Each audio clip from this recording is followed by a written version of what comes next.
السلام علیکم دوستو، ناول جان عشقم قسط نمبر 8 رائٹر اریج شاہ۔ وہ گاڑی سے نکلتے ہوئے اس کے ساتھ ایک چارپائی تک آئی تھی۔ فریش ہونے جانا ہے۔ چارپائی پر بیٹھنے سے پہلے اس نے بے حد کم آواز میں کہا تھا، لیکن ساتھ کھڑے آدمی نے بغور اسے سن لیا تھا۔ ہاں ڈارلنگ، کیوں نہیں؟ وہ سامنے رہا واش روم، تم جا سکتی ہو۔ وہ بالکل بے فکر انداز میں چارپائی پر بیٹھ کر اسے جانے کا اشارہ کر چکا تھا، جبکہ اس کا اتنا بے فکر انداز انیش کو مزید کنفیوز کر گیا تھا۔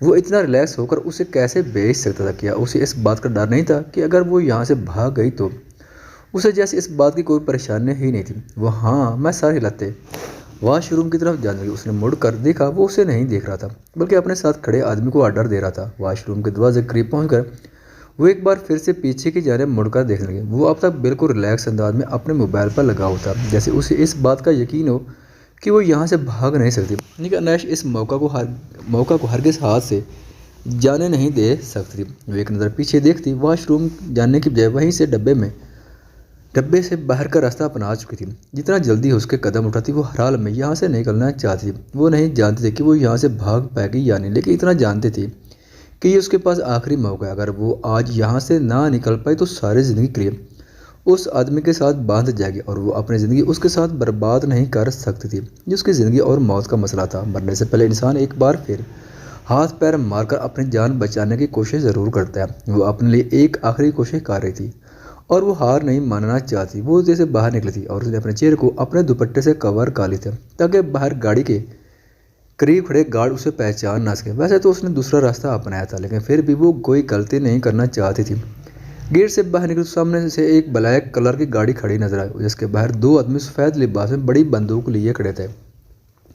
وہ ان سے چورا چھپاتی دوسری سائڈ مڑ گئی تھی۔ وہ تیز قدم اٹھاتی باہر سڑک پر آ پہنچی تھی، لیکن آگے تھوڑے سے فاصلے پر اسے دو اور گارڈ نظر آئے۔ اسے کے لیے پہچاننا مشکل نہیں تھا، یہ سب اسی کے آدمی تھے، لیکن وہ اب تک کتنے گارڈ لے کر چلتا تھا یہ وہ نہیں جانتی تھی۔ وہ ان لوگوں سے بھی چہرہ چھپائے آگے بڑھنے ہی لگی تھی کہ اچانک اسے اپنے سامنے دو گارڈ نظر آئے جن کا سارا دھیان اسی کی طرف تھا۔ بی بی جی، آپ باہر کیوں آ گئے؟ پہلے ٹھیک سے کھانا تو کھا لیجیے، آپ یہاں سے بھاگ نہیں سکتے، یہ شاہ جی کی حدود ہے۔ یہاں قدم قدم پر آپ کو شاہ جی کے لوگ ملیں گے۔ آپ یہ فضول کوشش نہ کریں، کوئی فائدہ نہیں اس فضول کی منت کا، جائیں اندر جا کے آرام سے کھانا کھا لیجیے۔ وہ آدمی نظر چکائے مؤدبانہ انداز میں آہستہ آہستہ اسے بات کر رہا تھا، جبکہ انیش جو اس کی طرف سے سخت رد عمل کی امید رکھتی تھی اسے اتنا آہستہ بولتے دیکھ خاموشی سے اسے گھورنے لگی۔ تم اپنے کام سے کام رکھو، مجھے کیا کرنا چاہیے کیا نہیں میں بہتر طریقے سے جانتی ہوں، وہ غصے سے کہتی آگے بڑھنے لگی۔ اس کا ارادہ یہاں سے بھاگ جانے کا تھا اور وہ ایسا ہی کرنے کو تیار تھی۔ وہ تیز سے ان کے قریب سے نکلتی آگے بڑھ گئی تھی جب اچانک کسی آدمی سے بری طرح سے ٹکرائی۔ دل خوف سے کانپے جا رہا تھا۔ آگے بڑھنے سے زیادہ اسے پیچھے اس آدمی کا خوف ڈرا رہا تھا۔ اس نے ایک نظر اپنے پیچھے دیکھا اور پھر اپنے سامنے کھڑے آدمی کو دیکھنے لگی۔ اسے سر اٹھا کر اسے دیکھنے کی زحمت نہیں کرنی پڑی تھی، کیونکہ وہ اس کی خوشبو سے ہی اسے پہچان گئی تھی۔ وہ اس خوشبو کو پہلے بھی بہت قریب سے محسوس کر چکی تھی، اور اب ایک بار پھر سے اس نے قبول کر لیا تھا کہ وہ پکڑی گئی۔ اب یہ شخص اس کے ساتھ کیا کرے گا؟ مار ڈالے ہی یہی بہتر تھا۔ جو زندگی وہ جی رہی تھی اس زندگی سے موت بہتر تھی۔ اس آدمی کے ساتھ رہنا بھی تو موت کے ہی برابر تھا۔ کیوں کرتی ہو ایسی حرکتیں کہ بعد میں یوں کانپنا پڑے؟ وہ اس کے راستے میں حائل اچانک اسے اپنے قریب کرتا اس کے گرد اپنی باہوں کا حصار بنا گیا تھا۔ انداز بے حد نرم تھا، شاید وہ اپنے ملازموں کے سامنے کسی طرح کا کوئی تماشا نہیں کرنا چاہتا تھا۔ ایک تو مجھے اتنی سخت بھوک لگی اور اوپر سے تمہارے یہ پکڑم پکڑائی ختم نہیں ہو رہی۔ کہا بھی یہاں سے نکلنا تمہارے باس سے باہر ہے، کیونکہ یہ سارا ایریا میرے ایریاز میں آتا ہے اور میری پہنچ سے باہر نکلنا اب تمہارے لیے ناممکن ہے، یہ بات یاد رکھو۔ اور تم سید مقرر شاہ کی حدود اور ملکیت میں شامل ہو چکی ہو، اور جو چیز ایک دفعہ میری حدود اور ملکیت میں آ جائے میں اسے کبھی خود سے دور نہیں جانے دیتا۔ تو تم بھی اس بات کو اچھے طریقے سے ذہن نشین کر لو۔ چلو آؤ کھانا کھا لو، تمہیں بھی بھوک لگی ہوگی۔ اتنا دماغ دوڑا کر بھوک تو لگتی ہے۔ وہ آہستہ آہستہ قدم اٹھاتا اسے ساتھ لے کر جا رہا تھا، جبکہ وہ اس کی سخت گرفت کو ہر ممکن کوشش کرتی خود سے پیچھے کر رہی تھی، لیکن شاید وہ اس کی قید میں سوائے تڑپنے کے اور کچھ نہیں کر سکتی تھی۔ ان کو گھرنے سے پیٹ نہیں بھرتا، خواہ اسے وہ سخت لہجے میں بولا تھا۔ بھوک نہیں لگی اور نہ ہی مجھے کچھ کھانا ہے، سنا تم نے؟ وہ بے حد غصے سے بولی تھی، آواز اور لہجہ بہت تیز تھا۔ سامنے بیٹھے شخص کو یقیناً ناگوار گزرا تھا، اس لیے تو اس کے چہرے کے نرم تاثرات سخت پتھریلے ہو گئے تھے۔ اس نے نظر اٹھا کر سارے ڈھابے کو دیکھا، لیکن شاید کسی کا بھی دھیان اس طرف نہیں تھا، لیکن یہ جان کر بھی اسے سکون نہ ملتا۔ وہ بنا کچھ بھی بولے کھانے کی طرف ہاتھ بڑھاتا اپنے ہاتھ سے نوالا بنانے لگا، اور پھر اگلے ہی لمحے جو حرکت اس نے کی تھی اس سے انیش بھی دنگ رہ گئی تھی۔ ایک ہاتھ سے نوالا بنا کر اس نے دوسرے ہاتھ سے زبردستی انیش کا منہ کھولا اور پھر جیسے ٹھونسنے والے انداز میں اس کے منہ میں نوالا ڈالنے لگا۔ میں نے کہا کہ تمہیں کھانا کھانا ہے تو پھر تمہیں کھانا کھانا ہے۔ مجھے باقی بد لحاظ بدتمیز عورتوں سے سخت نفرت ہے۔ مجھے ایسی عورتوں کو ٹھیک کرنا بہت اچھے طریقے سے آتا ہے۔ بہت بگاڑ دیا ہے اس عورت نے تمہیں لے کے، میں تمہیں تیر کی طرح سیدھا نہ کر دوں تو نام بدل دینا۔ دوسرا نوالا بنا تب وہ اسے زبردستی کھانا کھانے پر مجبور کر چکا تھا۔ آخر وہ ہار مانتی خود ہی کھانا کھانے کو تیار ہو گئی، ورنہ وہ جانتی تھی کہ وہ اپنا جارحانہ انداز تو برقرار رکھے گا، جبکہ اس کی زوردار پکڑ کی وجہ سے اس کے جبڑے دکھنے لگے تھے۔ اس بدتمیزی کے جواب میں اس نے جو حرکت کی تھی وہ وہاں موجود تقریباً سب لوگوں نے دیکھی تھی، اور اب وہ مزید اپنا تماشا نہیں بنانا چاہتی تھی۔ یہی وجہ تھی کہ وہ کھانا کھانے کے لیے تیار ہو گئے، لیکن چند نوالے لینے کے بعد اس نے کھانے سے ہاتھ کھینچ لیا تو اس نے بھی اسے مزید فورس نہ کیا۔ اپنا کھانا مکمل کر کے وہ اسے اشارہ کرتے آگے آگے چال دیا تھا۔ اس بار اس نے آگے پیچھے دیکھنے کی بھی غلطی نہیں کی تھی، بس اس کے قدموں کے ساتھ قدم ملا کر اس کے پیچھے پیچھے چلتی گاڑی میں بیٹھ گئی تھی۔ وہ سمجھ چکی تھی کہ یہ آدمی کسی چیز کا لحاظ نہیں کرے گا، اگر وہ اسے زور زبردست سے اس مقام پر لا سکتا تھا تو آگے بھی اس کے ساتھ مزید برا کر سکتا تھا، اور وہ اپنے ذات کے مزید چیتڑے اڑتے نہیں دیکھ سکتی تھی۔ گاڑی ایک بہت ہی شاندار بنگلے کے سامنے آ کر رکی تھی۔ وہ گاڑی سے نکلتا وہ اس کی طرف آیا اور دروازہ کھول کر اس سے باہر آنے کا اشارہ کیا۔ باہر آؤ ڈارلنگ، آ گیا ہمارا گھر، اس نے مسکراتے ہوئے کہا تھا، جبکہ وہ گاڑی سے اترنے کے لیے ہرگز تیار نہیں تھی۔ مجھے آپ کی حویلی نہیں جانا، میں نے آپ سے کہا نا، میرا آپ سے کوئی تعلق نہیں ہے، آپ میرے ساتھ زبردستی نہیں کر سکتے، ورنہ کیا کر لوگی؟ بتاؤ، میرا کیا اکھاڑ لوگی؟ تم کیا کر سکتی ہو؟ اس وقت تم کچھ بھی کرنے کی کنڈیشن میں نہیں ہو، اور اگر تم کسی کنڈیشن میں ہوتی نا تو بھی تم میرا کچھ نہیں بگاڑ سکتی تھی، اس لیے فضول میں زیادہ لگانا بند کرو۔ مجھے عورتوں کی یہ حرکتیں سخت بری لگتی ہیں، اور میں تمہاری معلومات کے لیے تمہیں بتا دوں کہ یہ حویلی نہیں بلکہ میرا گھر ہے جو میں یہاں رہنے کے لیے استعمال کرتا ہوں۔ حویلی میں تمہیں ایسے نہیں لے کر جاؤں گا۔ حویلی جانے سے پہلے تمہیں تھوڑا ادب و لحاظ سکھانا ہے جو تمہارے رشتہ دار نہیں سکھا پائے۔ ہماری حویلی میں تم جیسے بد لحاظ اور بے ادب لڑکے نہیں جا سکتے، پہلے تمہیں اس قابل بنانا ہو کہ تم حویلی میں جا سکو۔ وہ اس کا ہاتھ زبر سے پکڑ کر ایک بار پھر سے اسے باہر کی طرف کھینچ چکا تھا۔ ایک بار پھر سے وہ اسی طرح اس کی پناہوں میں آ گئی تھی جس طرح تھوڑی دیر پہلے وہ اس ڈھابے کے باہر اس کے قریب آئی تھی۔ مجھے تمہاری حویلی نہیں جانا، اور میں جیسے بھی ہوں بہت اچھی، مجھے تمہاری حویلی کے ادب و آداب سیکھنے کی ضرورت بھی نہیں ہے، کیونکہ الحمدللہ میں خود جانتی ہوں کہ میں کیسی ہوں۔ ہاں، لیکن تمہاری وہ حویلی سچ میں میرے قابل نہیں ہے، میں کبھی اس حویلی پر تھوکنا بھی پسند نہیں کروں گی، اور اگر تم نے بھی مجھے وہاں زبردستی لے جانے کی کوشش کی تو میں اپنے آپ کو ختم کر دوں گی، لیکن اس حویلی میں قدم نہیں رکھوں گی جہاں میری ماں کے ساتھ حیوانوں جیسا سلوک کیا گیا۔ بہت اچھے طریقے سے جانتی ہوں میں سب کچھ، مجھ سے کچھ بھی چھپا ہوا نہیں ہے، جانتی ہی تو نہیں ہو تم، اسی بات کا تو افسوس ہے۔ وہ اس کی بات کاٹتے ہوئے سخت لہجے میں گویا اور پھر بنا اس سے کوئی بھی بات کیے اس کا ہاتھ تھام کر اندر کی جانب چلا گیا۔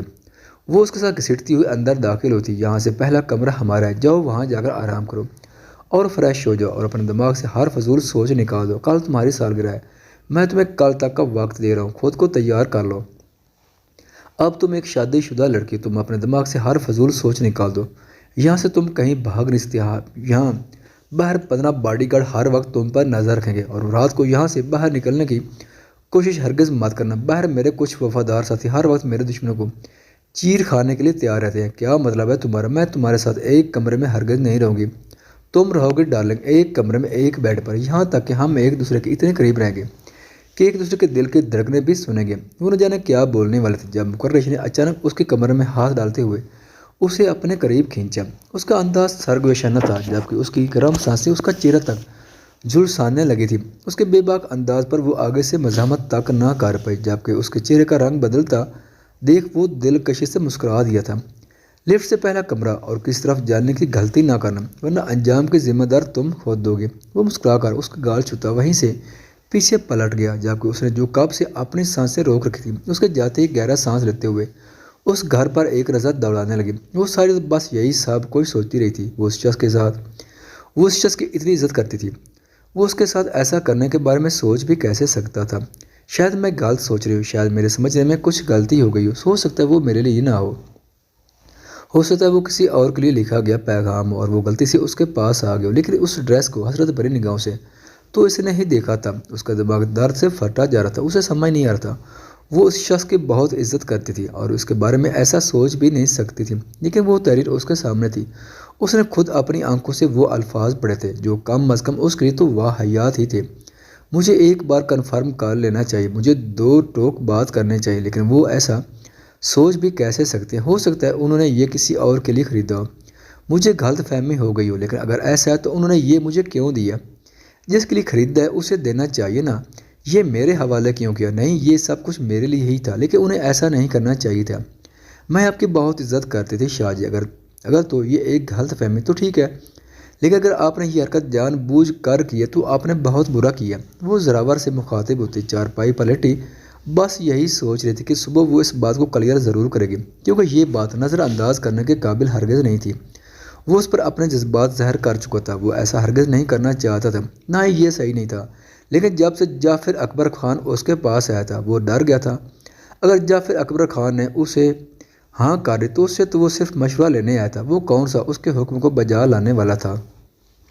وہ کون سا اس کے حکم کا غلام تھا جو اس کی ہر بات مانتا؟ وہ اپنے بیٹی کے لیے جو مناسب سمجھتا وہی فیصلہ کرتا ہے، اس لیے بہتر تھا کہ وہ اپنے دل کے جذبات زرشے پر زہر کر دے، تاکہ اسے زرشے کی طرف سے کسی طرح کا کوئی ڈر نہ رہے۔ اسے یقین تھا اگر زرشے کے لیے اس کا رشتہ جاتا ہے تو وہ کبھی بھی اس رشتے سے انکار نہیں کرے گی۔ وہ اس کی بہت عزت کرتی تھی اور اپنی کامیابی میں کہیں نہ کہیں اس کا ہاتھ سمجھتی تھی۔ ہاں، یہ سب کچھ وہ صرف اور صرف اپنے لیے ہی کرتا آیا تھا، وہ ہر قدم پر اپنی محبت کے ہاتھوں مجبور ہو کر اس کا ساتھ دیتا آیا تھا، لیکن زرشے اپنے آپ کو اس کا احسان مند سمجھتی تھی۔ آج اس نے دل کے ہاتھوں مجبور ہو کر وہ پیغام لکھ ڈالا تھا جو ابھی کے لیے اسے مناسب نہیں لگ رہا تھا، لیکن وہ کیا کرتا، اس کے دل میں ڈر بیٹھ گیا تھا اور اب تک زرشے کو اس کے جذبات کی آگاہی ہو چکی ہوگی، وہ اس کے جذبات کے بارے میں سب کچھ جان چکی ہوگی اور اب وہ اس کے جواب کا انتظار کر رہا تھا۔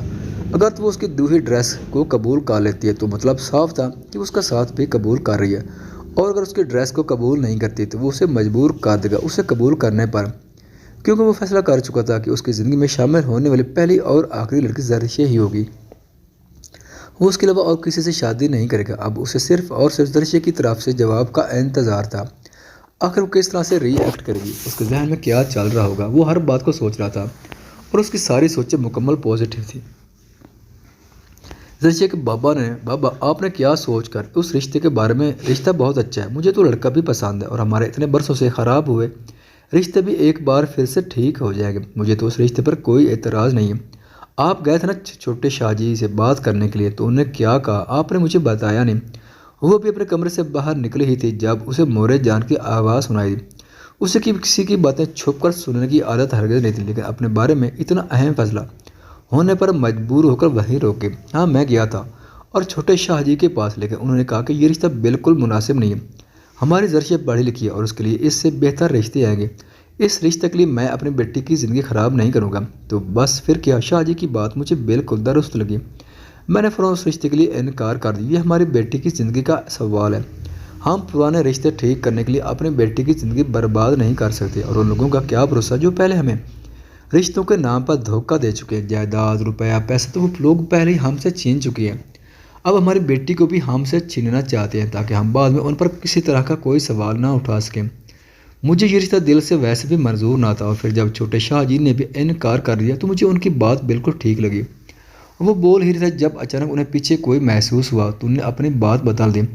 وہ بیٹی کے سامنے اپنے رشتہ داروں کے بارے میں کم ہی بات کیا کرتے تھے، اور ویسے بھی ان لوگوں کے بارے میں جاننا اس کے لیے ہرگز ضروری نہیں تھا۔ بظاہر تو اس نے کچھ نہیں سنا تھا، لیکن حقیقت یہی تھی کہ ان کی پوری بات کو بہت اچھے طریقے سے سمجھتی تھی۔ شاہ جی نے اس رشتے کے لیے انکار کیوں کیا اور کیا وجہ تھی انکار کی، اسے سمجھ آ گیا تھا، لیکن اپنے ماں باپ کے سامنے وہ کچھ بھی نہیں بولی۔ ان دونوں کو خدا حافظ کہتے وہ شاپ میں بیگ اٹھا کر اسی حویلی کی طرف آ گئی تھی۔